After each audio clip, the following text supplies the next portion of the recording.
Welcome to the Nurturing Fathers Podcast, a show dedicated to helping men succeed at the most challenging and rewarding job they'll ever have, being a dad.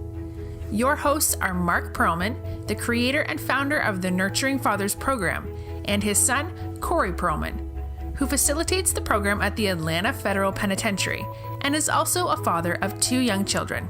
It's time to add tools to your Nurturing Fathers toolbox. Mark and Corey, take it away. Well, hello, everyone. Welcome back to the Nurturing Fathers podcast. My name is Corey Perlman, and I'm here with my lovable dad, Mark Perlman. Hey, Dad. Hey, Corey. Good to be with you. Good to be with you all. Good to be with you as well. I'm excited about tonight because it's oftentimes these podcasts come up because of the universe telling me to do one on that topic, and that's this one. And a lot of my friends over the last year or two have asked me about small groups, and specifically male small groups. I've been in a few, and one of the challenges that I've had over the last few years is the groups have been great, and I've created a lot of great friendships with it. But we've had a hard time going deep and really creating these like long-lasting, intense relationships where I feel like I can go and just talk about anything with, a group of guys, maybe one, but not with the group necessarily. And that's not a knock on any of the guys. It's just, it's just more surface kind of relationships, and I think that that's just sort of how my experience has been. And a lot of experiences that I've found with a lot of the guys that I've talked to. And I started thinking to myself, well, shoot, I know a guy who's had a men's group for like 30 years, and it's my dad. And so here's the podcast, and it's about men and community. So, Dad, first of all, why is it so important for men and specifically fathers to be in groups with other men? Thanks for introducing this topic, Corey. It's near and dear to my heart. The current men's group that I am a part of is in its 32nd year, so I'll talk a lot about that. But I was in 2 before that, and in all those cases, I facilitated those groups because that's part of what I do. I love groups. I love working in groups. And what fascinates me, and has for 40 years, is what makes certain groups beautiful and what makes certain groups awful. You can have a group that is just so misery-making, and you can have a group that is so affirming, and it's just the best place in the world to be. So I was fascinated by that. The question of men's groups in particular, I have to give the women in my life credit for what really opened that door for me. Your mom, back in the 60s when I was in college, and she and I were courting and then getting married, and then in graduate school, so much was going on in those 1960s. I mean, there was wars, there was political awareness, there was cultural awareness, there was male-female gender issues being discussed. And one of the things I watched as the women close to me were finding their own power is they got together in groups of all women. And at that time, they called them consciousness-raising groups. But what they were is women getting together, talking about themselves as women and talking deeply, as you said in your introduction.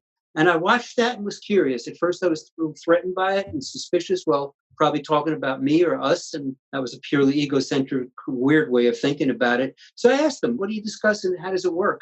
And they told me that it is just one of their best times of the week. They discuss anything and everything that it means, that are challenges in life, that are beauties, that are part of being a woman, part of what the new opportunities are, what empowerment means, on and on and on. So I said to myself, that's something that I would like to be a part of. And I think we men need it at least as much, because not only do we have the same unspoken about deep issues, but women have been encouraged from the time they're little girls to be emotionally expressive and communicative, talk about quote unquote vulnerable things. We men have been encouraged just the opposite, to shut that down and not to be as open with it. I think and hope that your generation, Corey, and the younger men, millennials and others, are doing a better job. I think the culture has changed. But for me, it was purely not only survival, but a way to get deeper into who I was and have a platform for talking about the questions I have about maleness, about my life, and share it with a group of like-minded brothers and men. I did facilitate those groups for years, and having a facilitator is one way that helps go deep. You can have unfacilitated groups, or you can have facilitated groups. And I think both are valuable, and I have been in both. But at that time, I took on the role as quote unquote professional facilitator. I prepared a topic for each week. I did certain activities that were playful or physical in nature, or brought up issues or power or conflict and whatever. So for each week that we met, we were engaged in really trying to get our hands around and our emotions around some topic or some part of our lives. And the facilitator helped navigate that. So one, I'm hearing piece of the puzzle to go deep is to have a facilitator, to be able to take people towards the direction that we want to go. 32 years of being in a men's group. What are some benefits that come to mind for you and the other guys for being in a consistent group that long? Well, good question. The fact that the initial 6 guys who were in the group, other than one that unfortunately passed away, are still there is the best testimonial. When I meet with that group, and it met weekly for the first 8 years or so, and then it went to bi-weekly every 2 weeks, which it's been ever since. It just felt like a more comfortable flow, meeting twice a month for an hour and a half. And we rotate houses. One guy hosts it and has some food and snacks, and then we move on to someone else. So everybody gets a chance to host, and it's a nurturing thing to do that. So when I sit down with that circle of men, and there are 7 of us now, there have been as many as 12. Many guys have come through and for different reasons have stayed for a while, sometimes for 10, 15 years and departed, but the core 6 are still there. So when I sit down on Monday night with that circle, I immediately feel incredibly present, very safe, a little edge of humor and excitement, which is part of the way we men sort of are together. I think men are. And just knowing that I can say and pretty much anything that's on my mind, and it will be taken in the most positive way. And that there's love here, there's help, there's support. And we chose our members carefully. I think there needs to be a screening process, and we need to be careful of choosing men who will live up to those values: love, support, kindness, honesty. Talk more about that, Dad. You said you got to be real choosy. How do you do that? Well, the people we invited in, I knew. And people who came in after that, somebody knew and knew well. And they would speak for that person. And basically, whether we articulated those values that I just mentioned, Corey, or we just knew them from being together, those were the kind of men we were looking for. Now, on occasion, in this 32-year run that we've had, and it's still going, we've had every kind of person in there. We've had every different ethnicity. We've had a gay man or so, and on and on and on. But I think one of the men that stand out is a guy who kind of had some rough edges. He was not only assertive, but sometimes a little aggressive. I think he came to group either stoned or drinking on more than one occasion, which was a no-no. We kind of agree to be there just as ourselves without any enhancements. And he left of his own accord at a certain point. It never got terrible, but I remember it feeling that he was not as predictable and comfortable as the rest of us were. Sometimes there was a little bit of a meanness, to be perfectly honest with you. Now, that doesn't mean that we're not honest with each other and we're not sometimes challenging of one another. We've seen our brothers in this group go through addictions and go into treatment programs. We've seen marriages start. I've officiated 1 or 2 and end. We've seen children be born and children die. So we've seen a lot over 32 years. But the understanding is that we greet every life event, whether we agree with it or not, with a sense of love and honesty and trust and the best interest of each other and the other person in mind. And I think that's what carried us through over those years, that we care about each other. And we may challenge each other out of that caring. And we may ask for honesty or clarification or say, bring up the hard subjects. But that comes from love and it comes from caring. How do you choose the content that will be discussed at each group meeting? Well, when I started this, I was in this whole phase of my life that was fascinated by groups, as I mentioned. So I tried one-to-one counseling, both professionally and personally. And, professionally, I was not that comfortable with it. I like being in groups better. Somehow I'm more comfortable in groups. I'm fascinated by what makes them work. So with that being said, I had amassed just a number of my own personal activities and exercises and topics, but I also bought books that other people wrote that have topics for self-awareness, topics for discussion, sometimes men's consciousness in particularly. There was books written on the new male or male this or male that. So I just pulled from all those things. I think the group itself shared that. We shared with different men's groups that we were in touch with, got long lists of topics that those groups had come up with. So there was a richness in topics. And in my case, seeing myself as a facilitator as part of my profession, I gathered a lot of activities and exercises that were very vital and very fun, and ways of going deep without being scary or too pushy about it. And you also, correct me if I'm wrong, would allow group members to say, hey, I'm going through something real serious. I need to discuss it if I can have some time. One of the very few rules that the group has is that personal time, personal issues come first. So when we sit down in our circle, the host or someone will say, anyone needs some personal time. That's the main reason for being there. That takes precedence over everything else. When there is not much of that, or not covering the full hour and a half, or there's none of that, which of course in 32 years, there's some nights there aren't, we'll do one of two things. We'll either go around and each one of us will take 3 or 4 minutes to summarize what's going on in our life, what are our greatest joys, greatest challenges, new events, new things to celebrate or maybe be concerned about. So we'll personally summarize, or we'll bring a topic. The biggest topic over the 32 years has been relationships, primarily with women.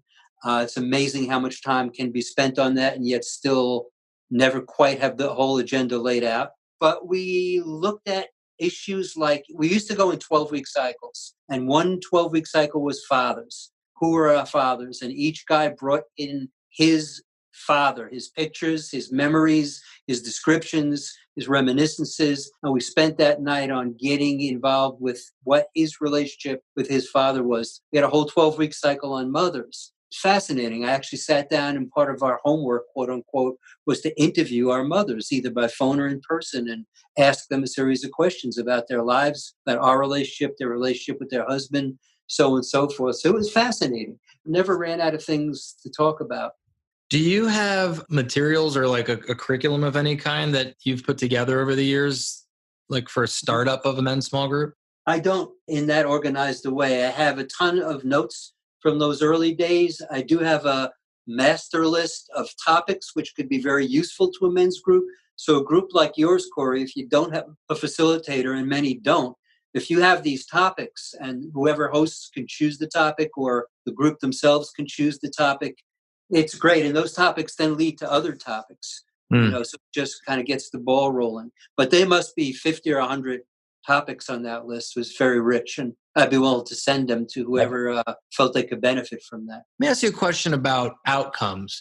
So, a guy brings, something to the group or whatnot. Are there guidelines or guardrails around feedback? Or do you guys sort of have this idea that I'm not looking for answers, I'm looking just to be heard, or is it just whatever comes? It's often whatever comes. Well, I'm sure when I started the group, I had guidelines. Every group needs them. And if you have a professional facilitator, they'll articulate them. And then the group can mess with them, change them, add to them, whatever makes for our comfort and our objectives in being there. So we can get down to the business of doing what we want to do in that group with a sense of safety. So yes, we did have guidelines, and we still do. I don't have a curriculum of any kind. I have those topics. When we did these 12-week cycles, which we've gotten away from now, we needed to re-up after the 12 weeks. And that was an important thing. Do we still have the same level of commitment? Is there anything else we want to ask of the group or ourselves to keep this fresh and to make it good? That was a way of keeping fresh and recommitting and making sure that we were still keeping our edge clean. And if there are any changes, always open to any suggestions, any changes. We have had an occasional guest, although rare. We've had guys come and go, as I said, which is perfectly fine. They stay for however long, and then they maybe move on. We've had one woman in the group in all these 32 years. And it is, as you know, her Nana Glassberg, who's 102 years old. She's the mother of the guy who passed away. And she is such a part of our lives and our consciousness. And to honor him, we have invited her on occasion to come and sit with us and just be who she is, talk about her. So. That's awesome. You never told me that. I love it. She's the honorary. She's got to be very proud of that. The only woman member of the Mark Perlman Men's Group. Yeah, and her son was quite a member. We used to Certainly call him was. Big Al because Big Big Al. Al was big in his personality, and he actually even sat on one of the big, really soft chairs, and that sort of chair is still reserved for Big Al when we sit around the room. Ah, very nice. Let me ask you a couple rapid fire questions real quick. Food or no food? There is food, and the food is basically snacks, finger food, and it's just there for the taking, and drinks. So everybody hosts some food or snacks. And you said non-alcoholic drinks. Yeah, non-alcoholic drinks. We really were clear at the beginning, especially with some addiction issues. We also wanted to be clear-minded and just real. Yeah. We didn't want it to be interfered with less predictable.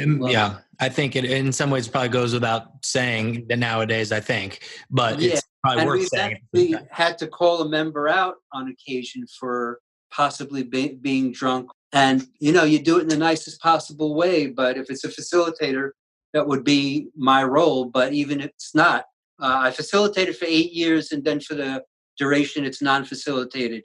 And just as an aside, most facilitators would kind of opt out of the group once that and leave the group to its own devices. But I was so bonded with it and getting so much value, I decided that I would abandon my role, which we all agreed to, but stay with it and just not assume that role, just be one of the members. And it's obviously worked out well since it's 20 more years or 25 more years that we've been doing that. And I never regretted for a moment staying with it. It's a huge part of my life. Do you do socials, like official socials with the group? We as men have done some things together. We've taken trips close in Florida or far away and adventured out. We had a whole period of camping where for a year or two we camped around and basically did our group around a campfire and brought guitars and brought food and had that. And then we do have socials with the wives and spouses. We have been coupled off for a good part of the time we're together, and it's really, really nice when we get together over someone's house and the women and men are there together. We just did that a few weeks ago, and everybody mentioned afterwards how delightful it was. Okay, and I, just kind of summarizing and wrapping this up, if I'm out, I'm wanting to start a group like yours, Dad, what are some of the characteristics or traits or things that I should do to be able to find these guys that I can go through life with and feel secure and safe enough to divulge my most, inner secrets and just a safe place to do that? I mean, anything else that you can think of as you think about, the Masons and the Glassbergs and the Ishmaels and the John Marcuses and all these guys, of what are some of the consistent traits with these guys that made it so easy for you guys to stay together and to go as deep as you've been able to go? It's so interesting that Corey just mentioned half of the 6 or 7 of us that are the originals and still there because he knew them as a child and as a teenager and now as an adult. So yeah, you know what the characteristics are, but stay close in, Corey. If you were going to start with 3 or 4 or 5 of your buddies who share some of your values and are in relationships and have some of the same life issues that you have. Now, we've had guys as young as 18 or 20 there. Our oldest member was probably in his late 70s. We've had a range, but the majority of us were within 6 or 8 years of the same age. And we started as when we were sort of in our 20s or 30s. Now many of us are in our 60s or 70s. But we went through the life cycles together: family building, relationship building, career building, issues. And now we're, elders, and we talk a lot about illnesses and people who are passing and life-changing, retirement, stuff like that. But the qualities I think you want to look for, and you will have those qualities if you start close in and these guys are your sort of buds or close acquaintances, is you feel comfortable with them. You know that they're not mean-spirited or gamey in that sense. They have your best interest as well as their own in mind. They have verbal abilities. They are generally kind. They are honest, willing to listen advice is an interesting thing because what we have evolved to since we've been together so long is we can put our topic out and then tell the group kind of what we're looking for. Is like, I'm not looking to have this fixed so much as just really expressing myself and be heard. And if any of you have had similar experiences, I'd love to hear about that. Or I can say I'm open to advice if anybody's got any tricks of the trade or things that they want to share. So we've done this enough where we will kind of preface it with what we're looking for. But again, the qualities are kindness, verbal skills, honesty, confidentiality, hugely important. I can talk to my wife about anything I talk about in group. I cannot talk about what you talk about, the other guys. Cool. And that has been something I've never, in all these years, contended with a bad vibe caused by that kind of betrayal. That is really important because you want to feel perfectly comfortable to be honest and put your deepest issues, feelings, and if it's going to be blabbed out there, it's not going to work. So that confidentiality thing is really sort of one of the few written in stones, blood brothers. In that sense, we are not going to betray other people's confidences out there, even to our own spouses. So the kind of qualities that make for your close friends and the people who might be interested in this. There's questions in our culture right now about men and masculinity. I don't know how widespread they are. They're certainly talked about in the Nurturing Fathers program. It's an all-male program. But the questions about who defined how we were supposed to be, who defined that we're not supposed to express our feelings, who defined that you have to be sort of tough, and who defined that asking for help is weakness, and is that stuff working? Where did those definitions come from of men and masculinity, and how's it working? So it's a rich topic for broadening our point of views and increasing our choices of who we want to be in the world. The idea that someone else defined us, what a male is supposed to be, has always been questionable to me. Where does that come from, and what is this one-size-fits-all mentality? Especially something like it's okay for women to express feelings, it's not okay for men. On the Myers-Briggs and these tests that you and me and Mom and Kate used to do, I'm a dominant feeling kind of person. So you're telling me from the get-go that I'm not supposed to have feelings or express feelings, and that's part of the way I relate to the world. It's food for thought. Well, as we wrap up here, I think about Andy Stanley, who's the pastor at North Point Church, and he's always saying that circles are better than rows. And what he means is, you can get a lot out of your congregation, sitting at church and all that, but what you're really going to get the full experiences is when you get into small group, and that's their big sort of mission with the church. Circles are better than rows. And then that brings me to the Nurturing Fathers program. And one reason I think it's so successful is it's a men's group. It's literally a circle of men, a circle of dads, a circle of fathers that get together every week and talk about dad stuff. And it's exactly what we're talking about, right, Dad? So it fits so well. Right. And that's one of the sort of, it's called it's a fathering class, Nurturing Fathers program. They're there to be good fathers. So it's a noble reason to be there. Everybody can learn more. Everybody can be better. But 13 weeks sitting in a group of men, nurturing each other's, listening to each other's issues, getting to know each other, getting to trust each other, just as the guys might be uncomfortable on week one, not even sure if they want to be there. Hey, my wife sent me, she told me I could use this. On week 13, they don't want to leave because they found that comfort and that camaraderie and that humor of growing together and really understanding each other. And so, yes, that is exactly right. That is a simulation of a men's group without using that term. Circles are indeed better than rows, and we can definitely be better at life if we've got, a strong community of people to be able to support us through that. And so I think it's a mission of mine.